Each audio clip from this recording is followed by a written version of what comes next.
पालकची भाजी खायला घरातले नखरे करतात, मग ही पालक पुरी एकदा नक्की करून बघा. हिरवीगार, मऊ आणि इतकी चविष्ट की एकदा खाल्ल्यावर पुन्हा पुन्हा कराल. आणखी एक म्हणजे या पुरीचं पीठ मळताना एक छोटीशी ट्रिक केली तर तुमची पुरी छान फुलते आणि रंगही सुंदर राहतो. चला तर मग ही झटपट पालक पुरी कशी बनवायची ते पाहूया. सगळ्यात आधी पालक स्वच्छ धुवून घ्या. मी इथे एक जुडी पालक घेतलेली आहे आणि ती स्वच्छ धुवून त्यातलं पाणी निथळून घेतलंय. आता ही पालक आपल्याला शिजवून घ्यायची आहे. त्यासाठी मी पातेल्यामध्ये पाणी उकळायला ठेवते.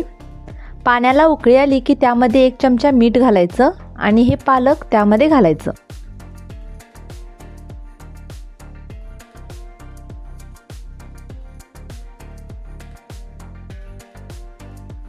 पालक शिजायला फक्त 2 मिनिटं लागतील.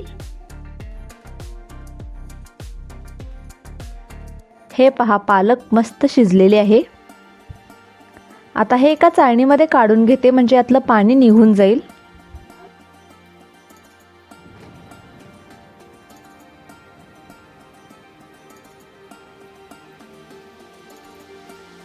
आता आपल्याला पेस्ट बनवायची आहे. त्यासाठी मिक्सरच्या भांड्यामध्ये ही शिजवून घेतलेली पालक घालते. मग घालते थोडी कोथिंबीर, 1 इंच आलं आणि 7 ते 8 लसणाच्या पाकळ्या,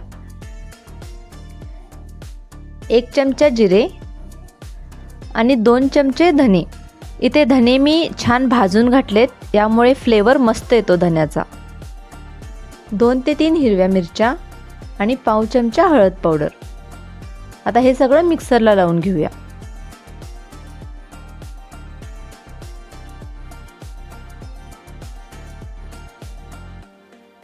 हे पहा, याची मस्त अशी पेस्ट तयार झालेली आहे. आता पुरीसाठी लागणारी कणिक तयार करून घेऊया.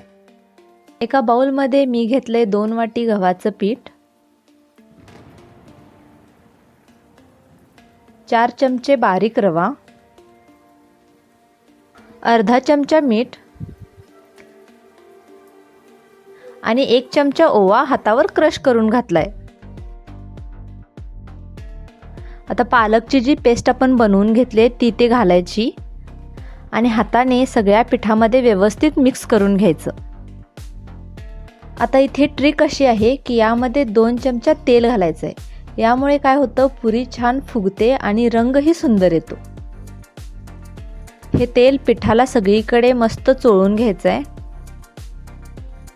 मग यामध्ये थोडं थोडं पाणी घालत मस्त कणिक मळून घ्यायची. कणिक मळताना खूप जास्त घट्ट किंवा अगदी पातळ अशी मळू नका, तर आपण चपातीला जशी बनवतो तशीच ठेवा. कणिक मळून झाल्यानंतर यावरती तेलाचं कोटिंग लावा आणि यावरती झाकून 10 मिनिटं ठेवून द्या. 10 मिनिटं झालेली आहेत आणि आपली कणिक मस्त भिजलेली आहे. आता काय करूया, याचे छोटे छोटे गोळे करून छान अशी पुरी लाटून घेऊया.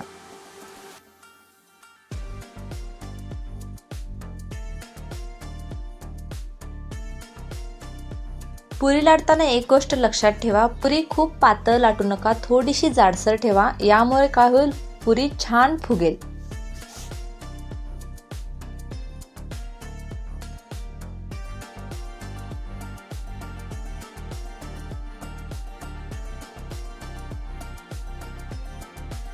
माझ्या सगळ्या पुऱ्या लाटून झालेल्या आहेत. आता पुरी तळायला घेऊया.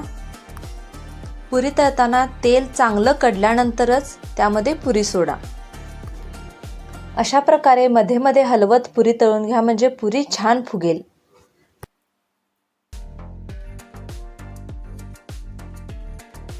पहा, माझी पुरी तर टम्म फुगलेली आहे आणि बाकीच्या पुऱ्या सुद्धा मी पटपट तळून घेते.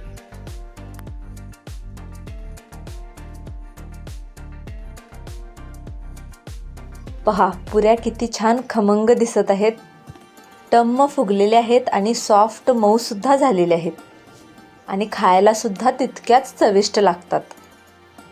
चला तर मग पटकन तुम्ही सुद्धा ही रेसिपी ट्राय करा आणि मला सांगा की कशी बनली.